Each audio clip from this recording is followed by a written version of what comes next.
Hello, everyone. Welcome to another edition of Ask NP Deidre with the amazing nurse practitioner Deidre Arms with Aspire Wellness Integrative Health out of Ohio.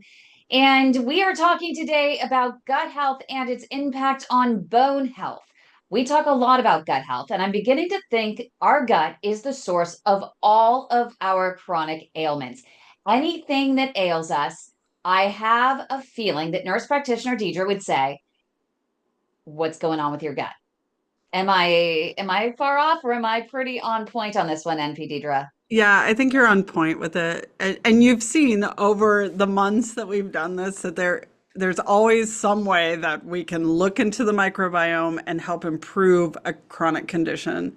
Doesn't mean that it goes away, but we can improve things. So, Yep. And we have talked, a lot about over the past few months about how gut health can lead to cardiovascular disease and vascular disease and even issues with your brain. That was our last session. Now we are talking about the gut bone connection. What is that connection between the gut and the bones? so, gut and the bone, what we're looking at is basically absorption of nutrients and minerals coming from the gut to help support our bone as well. Um, Your gut kind of helps regulate your calcium absorption, your bone remodeling, and inflammation. And inflammation, as you know, plays a huge role in all chronic conditions. So when we have a diverse, healthy gut, it helps boost our bone health. While if we're somebody who has imbalances, or we're using a lot of antibiotics or even other medications, we can increase our fracture risk. Mhm. And do you think maybe you could debunk this myth? I mean, when it comes to our bones, is it really about the calcium that leads to bone issues such as osteosarcopenia and osteoporosis, which also we're going to have to get into the difference between those two as well. But we're always told, I mean, for a long time, I remember when my mom was told she had the pre osteoporosis. I think that's what they said. They put her on calcium, but that Right. didn't really seem to do anything. Right. It's not always about just calcium. Like we know we have to optimize vitamin D and calcium for our bone absorption, but there's so many layers to that. And when you said getting into like the differences between osteoporosis and osteosarcopenia, so osteoporosis is really where we have low bone mass and deterioration of the bone tissue, which it leads to fragility and fracture risk in people. And so the pre to that's called osteopenia.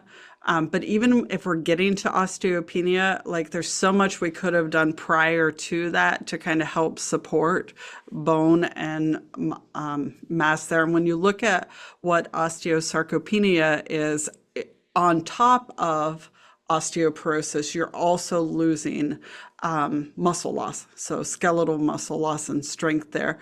So our focus there is bone and muscle health.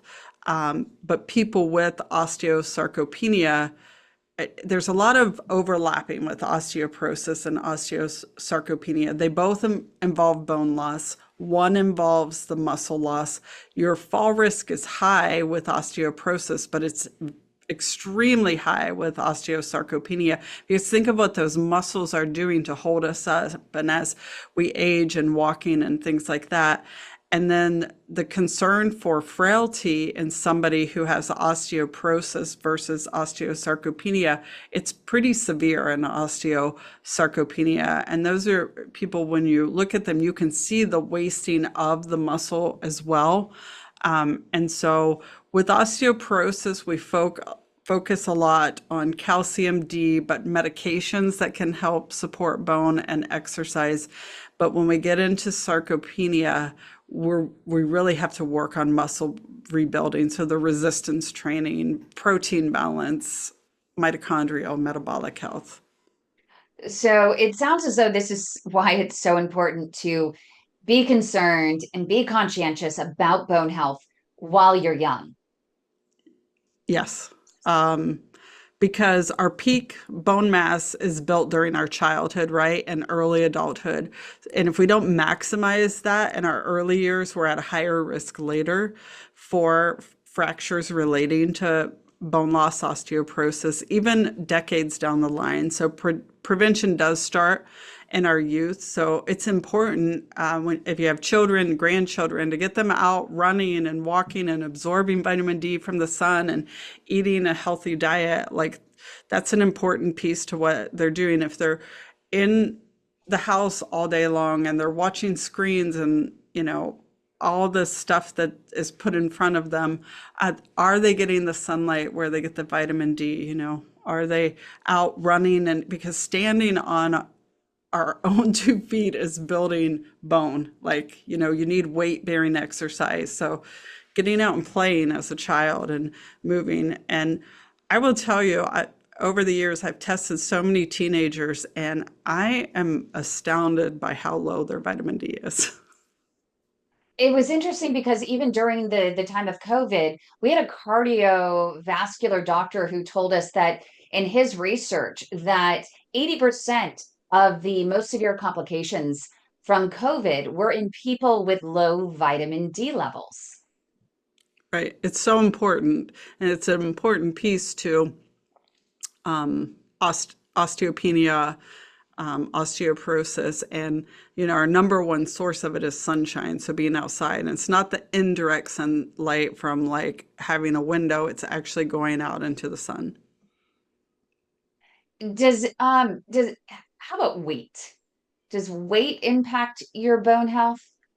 That's a good question, and it absolutely does. It used to be this thought that if you were overweight, you wouldn't get osteoporosis because you had more weight on the bone. But what we're seeing is we know now that obesity increases the risk of osteoporosis. When you have excessive fat tissue, it releases inflammatory cytokines that can weaken the bones over time. So we know that smaller framed people are at an increased risk because there's not enough weight, but now we're seeing that obese patients as well have an increased risk because of the inflammation. Why don't we hear about this as much with men as we do with women? We always see, we always hear women talking about osteoporosis. Are men at risk for bone problems as much as women, or So, if at all? so they are at risk for bone issues. I will say in women, part of that is estrogen is really kind of protective of bone health. So it's part of when we lose estrogen in menopausal years, then we decrease our bone mass. Um, Testosterone plays a big role in bone building as well. And so we know that men have more testosterone, but a man's more likely to break a bone due to osteoporosis than they are to get prostate cancer. So kind of let that sink in because we hear a lot about prostate cancer, checking your PSA, all of that, but we hear less about osteoporosis in men, and it seems like it's rarely discussed. So it's time to kind of dive into that, change that, like knowing the risk. I have a patient in his 50s who has had osteoporosis for a while now, and he has low testosterone. He had gut absorption issues with like H. pylori. And so when you have H. pylori, you're not always absorbing minerals and nutrients that you need to build bone mass. So it was multifaceted why he had that, but we see less that men have osteoporosis, but they do have it. And so, So it's obvious again, you're really driving home that point that gut health really does affect your bones. yeah, right, right. We're going right back the grander theme. Right, right. I told you, I'm going to make you a believer. We're So going to start making t-shirts. It's all about your gut health. Quote, NP Deidre. that's right. That's right. What's the answer? It's your gut. It To is. any question in health, what's the answer? Your gut. Where's the Yes. problem? Your gut. We should always start there. That's right. We We do. should always start with the gut. Right. So we learn so much in medicine, but we don't always understand how interconnected things are. But the gut is one place that we should look at when we're not like when things are outliers here, like why is this happening to somebody who's 50, who's a male, who has osteoporosis, and then looking at the gut, oh, there was a lot wrong. So. So what are the tests? Are there actual tests that people can do to assess this? Is it a stool test? Is it a blood test? Is it a combination of both? So I recommend a stool test. There are several different companies that do stool testing, but I like to look at one that looks at pathogens, looks at the beneficial bacteria, the balances, and my favorite is the Vibrant Wellness test because it looks at inflammatory markers pretty significantly compared to some of the other ones that I've looked at. And I like to know that information. There's so much we can gain out of looking into the microbiome, and it's a stool test. And twice today, I've already heard about, whew, that was tricky getting that stool and sending that off because I'm not doing it for you. You're doing your own collection. So, That's important. And I know it's always cringeworthy. It's yeah. one of those cringeworthy things that no one likes to do it, but it's something that does have to be done. And it's something we don't talk about, but you know what? We do here. You don't need to tell the world, but we will. We'll do it for you.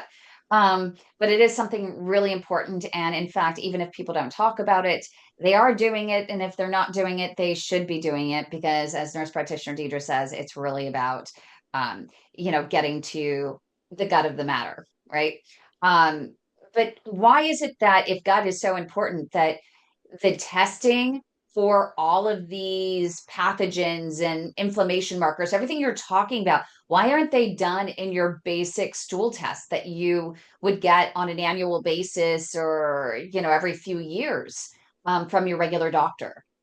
So that's a good question. And I feel like more and more in what we call our traditional model of medicine, we're starting to hear about the microbiome ever since the NIH did the, microbiome project. We're starting to link it to all sorts of diseases and everything, but we still are not using any sort of standardized type of testing for this. I will say you can get like a calprotectin through a stool, through a regular lab.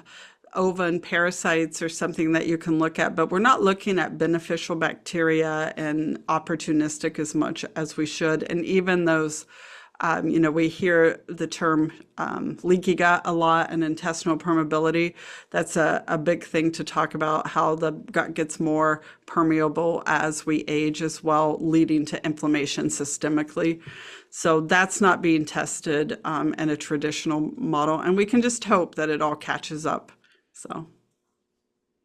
And so I imagine what you eat is important. Eating is part of lifestyle. What other lifestyle changes should you be making in order to actually keep your bones strong? Exercise, you mentioned. And especially the weight bearing exercises. So, resistant exercises, resistant bands, getting good sleep is part of that too. That's, we always say good water, good sleep, clean food, things like that. But managing your stress because it plays a lot into the microbiome. Stress really can kind of cause the leaky gut in many people, and then supporting your mitochondrial health by anti-inflammatory foods. So those are kind of the top things that we want to do lifestyle wise that's being looked at, being researched, and really impactful in Can prevention of you, osteoporosis. I think mitochondria, that's such a big term for a lot of people. Can you just go into a little bit more detail on that and its impact on bone health? Yeah, so the mitochondria in our cells, that's the powerhouse of the cells, and it plays a role in bone turnover and repair. So when you have dysfunction in the mitochondrial, where we have increased inflammation and reduced bone strength. So antioxidant foods, right? They are low glycemic, right? So when you're having a low glycemic diet, and I always use the term like eat single foods. That's really important because when we're eating like a fruit or a vegetable, we're not getting a processed or a packaged food there, but those high antioxidants that come from those are really important in supporting the mitochondria and that powerhouse in the cells. What are the best ways, though? We talked about assessing, the gut health through blood, through the stools, but what are the best ways to assess bone and muscle health today? Yeah, and so the DEXA scan, you might have heard of that. It's a bone density scan. It measures your bone density and your body composition. We can also do the hand grip strength. That's a powerful predictor of frailty and fracture risk. So they're starting to consider that as a vital sign. So what grip strength is. And most offices, like we can have that tool here and assess, and it doesn't cost very many dollars for us to carry one of these in our office and assess that grip strength. But can I do it at home? You can, yeah, you can buy them on Amazon. They cost very little, but if I feel like it should be, in my opinion, not only your vital signs, but we should be assessing grip strength and things. It's looking a little bit deeper and how much longer does it take to have your patient squeeze one of Yeah. those and look at what grip strength is. So I would, that's probably one of the ways in which the providers can actually better support bone health with their patients is even just simply providing one of those um, grippers in there to be able to do that. But what about, so also maybe testing, providing additional testing for patients, including that of gut health and more advanced gut markers, inflammation, pathogens, whatever else, right, that are in there. Is there anything more that providers specifically can do? Should they be talking to their patients early on about supplements, getting with a dietitian? What would you suggest? I definitely think early on we should talk about weight bearing exercise because so often, just like with PAD, we need to be walking and we need to be walking forcefully. Like that's important for our bones as well. And then as we get into patients who are on multiple medications, like your anticoagulants, your glucocorticoids such as prednisone or your PPIs like omeprazole, like those things actually can have a negative effect on bones. So looking at your medications, okay, so you have to be on this medication. You've got X, Y, and Z going on. However, this is what it's doing to the bone. So we really want to be like mindful of how are we going to build the bone and just hitting home those lifestyle building muscle, like that's really important. Like keep your muscle strong, making sure that you're doing that.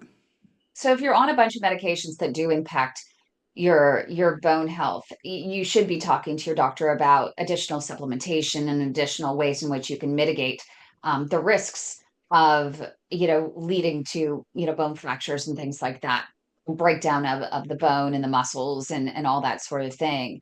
But what are some of those supplements that you would suggest? I talked in the beginning about how my mom was put on all of these different calciums, the better absorbing calcium and this and that. Well, then come to find out, well, was it really about taking more calcium as well? And we do have people who have PAD and CAD, coronary artery disease, that are concerned. And I don't know if there is a tie between the calcium you absorb and the calcium that are in your arteries, but there are some that really think that the calcium you take is actually going in is what's leading to blocked arteries. I don't know. What are your thoughts? How can is it a myth that needs to be debunked? So I will tell you, preferably, I like my patients to get their calcium from their food source. So when we draw a comprehensive metabolic, we can look at calcium levels there. If they're already getting good calcium from their diet, I oftentimes don't add calcium as my first line for bone. Vitamin D, hands down, is probably one of the top supplements we end up prescribing because it enhances the calcium absorption and supports the bone remodeling, right? When we add that to the MK7 or the vitamin K2, right, that directs calcium to the bones and teeth and away from the arteries. So that K2 is really important, or that MK7 that we've talked about on many shows. And then when we get into some of the other things like collagen, right? It provides the amino acids for the bone matrix, right? And it can improve your bone density and joint health as well. So, and when we're using collagen, it's the hydrolyzed, which is the most beneficial there. And then strontium is one of the things that I use in supplement form because it mimics calcium and it may support bone formation while slowing reabsorption. So that's been a good one to use. And then thinking about the inflammation part of that, right? So your omega 3s are really important, not only for your cardiovascular, but it helps to reduce inflammation that contributes to bone loss. So if we know inflammation contributes to bone loss, wherever you're having the inflammation, it can affect the bone. And so reducing that with omega 3s, eating lots of fish, algae based for your vegans, things like that. And then supporting a microbiome. And sometimes we need probiotics. I don't believe that everybody needs probiotics, but there are many people that do need to diversify the gut for a time. So those are some of the supplements that I use. But I probably don't use much calcium, so it's probably going to make somebody scream at me. But I look at the other things. If your lab tests show me you've got good calcium, I'm doing other things. Right, because that's obviously not the problem Right. that is causing it, right? I mean, although some may need more calcium in their body than the others, but I think that Mhm. those tests should show that you have normal levels and that you're eating enough stuff. Now, you gave us a lot of things to think about, and I was thinking at one point, I'm like, oh, I need to ask this question about this, and then that, and then that. So I have like 10 questions, about I want to address the K2 MK7 because I was taking off that. They were worried once I had the reaction to the COVID vaccine for me that they were worried that I might be a clotting risk. And so they just put me on vitamin D and I take 5,000 a day of vitamin D. So I want to make sure I don't know if it's okay to take K2 MK7 or for me maybe what I was doing was I had them all vitamin D K2 MK7 in one and maybe I just needed to have them separate and just monitor the dosage and lessen the dosage of K2 MK7 but is it absolutely necessary and what about those patients that are um, hypercoagulable when it comes to that are they going to be okay just taking vitamin D alone? Right. And so vitamin D is powerful alone. What we are looking at with somebody who has osteoporosis, osteosarcopenia, you're looking at what can the vitamin K2 do to help the pull it away from the arteries, the calcium away from the arteries. That's all we're doing there. So yes, they're going to be okay to do vitamin D3 because it enhances calcium absorption and supports bone remodeling there. So, But it doesn't lead to, I mean, if you don't, it doesn't lead to calcium in the arteries.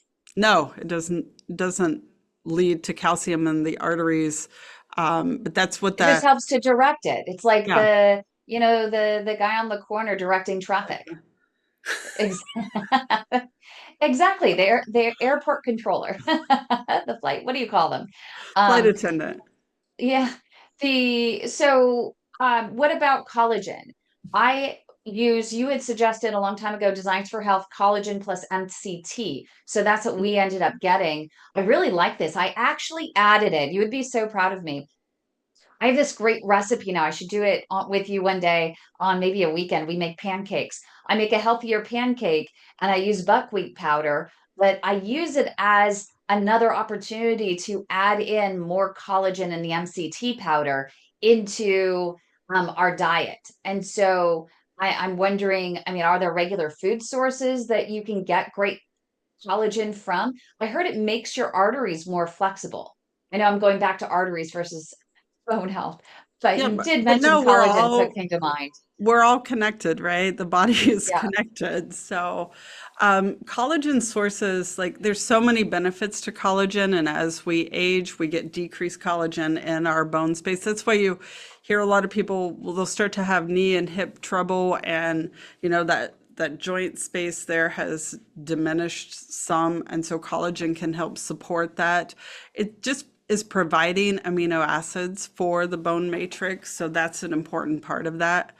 Um, and I think in postmenopausal women too, there are studies that actually show the benefit for improving your bone density. So there's a lot of benefits to collagen, and the MCT part of the one that you're taking. So that's medium chain triglycerides. So that's just an added layer to health benefits there to put in the MCT, because then you're getting healthy fats. Yeah, I put buckwheat powder. So I do a cup of that. I do the collagen and MCT. I add in the hemp seeds for a little extra protein. And I put in a little bit of creatine powder because my dad was suggested that by his dietitian as he's trying to do his workouts at 83 years old after his hip surgery. He had a hip replacement. And I add ground chia seeds, lots of ground chia seeds, some ground flax seeds in there, some natural vanilla, Ceylon cinnamon, Mm. all of that mixed together with some natural, I make my own walnut milk. And so I put that in there with a couple of eggs, and it makes for a nice, I mean, it's not the big, thick, fluffy pancake. I do add a little bit of baking soda and baking powder to it to give it a little bit more fluff, but it's really, really nice. I mean, they're delicious pancakes, surprisingly. No, it sounds really So good, happy. actually. Yeah. So, one more question that came from your soliloquy just a few moments ago that was so powerful. And it was you were talking about just the probiotics and things like that. And we had done a session on acromansia. And I'm curious, after that session, I've been on acromansia for now 4 or 5 months. I don't know if I notice anything in particular, but I feel better being on it. I feel like I'm making sure that my A1C won't spike, my sugar remains controlled. And I feel like maybe over time, my gut is starting to heal. The gut lining is starting to heal with it. I don't know. I can't see anything. And then I've also started taking another probiotic from Hyperbiotics for gut health and specifically to prevent leaky gut. And I'm hoping all of that together is going to help prevent a lot of what you're talking about since I'm starting now. Yeah. So leaky gut happens as we age. It also happens when we're exposed to a lot of stress or antibiotic use, food sensitivities, things like that. And the way acromantia, so that is your mucosal lining, acromantia is. So if we don't have acromantia, we're not We're not. protecting those short chain fatty acids and or those the gaps in the gut. My brain just did a menopausal blankness, but we're not protecting those You need gaps. a gut check. Check. And so acromantia is great at like building that mucosal lining, and that's why it helps so much with leaky gut as well. And if you have a good mucosal lining, acromantia is linked to, like, if you have low acromantia, it's linked to metabolic syndrome. So we've covered a lot I over the know. past half hour. So is there anything else, any quick summary that you can give? So the tangible takeaways for people, and then also make sure to include your website if people want to learn more about your practice and functional medicine. Yeah, I would say a key takeaway is, get on your feet and start moving, walking, building those muscles. Don't allow your muscles to waste. That's really important. So whatever you have to do to maintain muscle mass is probably one of the single most important things. Check your medications with your physician and providers to make sure that you're not on a medication that is causing bone loss. And then especially postmenopausal women should be getting those DEXA scans. So that's really important. And you can find me on aspirewih.com or here on our YouTube channel. It's that /ad NPDedra. Yes, make sure you do like this video. If you like this content, keep supporting us and make sure you subscribe to our channels. It is youtube.com/the @ and is it Ask NP Deidre or just NP Deidre? I think it's just NP Deidre. It's So NPDedra. NP Deidre. Make sure you subscribe to her channel. Also subscribe to our channel at The Way to My Heart. And the next session, you'll get notified on all of our great content that we have all the time.